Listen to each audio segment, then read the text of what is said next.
नमस्कार। आज हम एक बेहद अहम, बहुत जरूरी विषय पर बात करने वाले हैं, खासतौर पर उन उम्मीदवारों के लिए जो मध्य प्रदेश राज्य संयुक्त काउंसलिंग यूजी 2025 में शामिल हो रहे हैं। एक आप कह सकते हैं महत्वपूर्ण सूचना आई है और इसने काउंसलिंग के दूसरे दौर के समीकरणों को काफी बदल दिया है।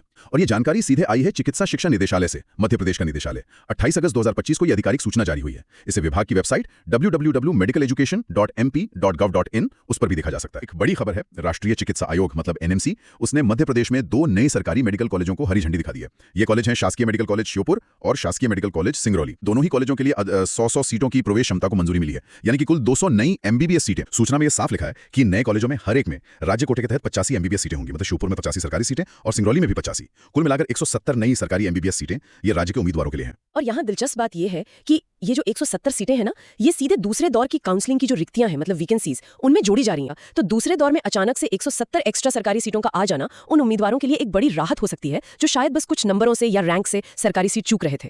इससे यकीनन दूसरे दौर की कट ऑफ पर, खासकर सरकारी सीटों की, असर पड़ेगा ही पड़ेगा। ये तो हुई सरकारी कॉलेजों की बात, लेकिन इस सूचना में एक और बड़ा अपडेट है और वो जुड़ा है एक निजी मेडिकल कॉलेज से।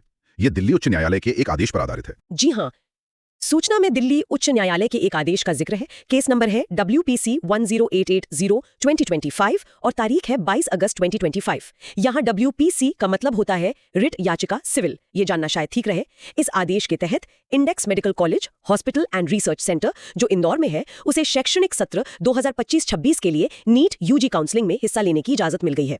और ये इजाजत कॉलेज की पूरी स्वीकृत क्षमता यानी कि 250 एमबीबीएस सीटों के लिए है। अगर हम इन दोनों को जोड़ दें, 170 सरकारी सीटें श्योपुर और सिंगरौली वाली और 250 निजी सीटें इंडेक्स मेडिकल कॉलेज की, तो दूसरे दौर की काउंसलिंग में अब कुल मतलब टोटल 420 अतिरिक्त एमबीबीएस सीटें उपलब्ध होंगी।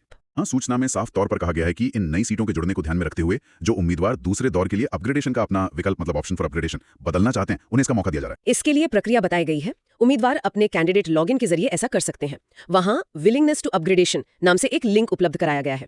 उसके जरिए वे दूसरे दौर के लिए अपनी अपग्रेडेशन की इच्छा को हाँ या ना में बदल सकते हैं। ये लिंक यानी अपग्रेडेशन का विकल्प बदलने की सुविधा केवल 30 अगस्त 2025 रात 11 बजे तक ही एक्टिव रहेगी। बस ये सूचना आई है 28 अगस्त को और 30 अगस्त रात 11 बजे तक का ही समय है। ये जानकारी नए कॉलेजों की मंजूरी हो, इंडेक्स कॉलेज का शामिल होना हो, कुल 420 अतिरिक्त सीटें हों या फिर अपग्रेडेशन विकल्प बदलने की समय सीमा, ये सब कुछ चिकित्सा शिक्षा निदेशक मध्य प्रदेश द्वारा जारी आधिकारिक सूचना पर आधारित है। तो Madhya Pradesh NEET UG 2025 counselling का दूसरा दौर अब पहले जैसा नहीं रहेगा, काफी अलग होने वाला है।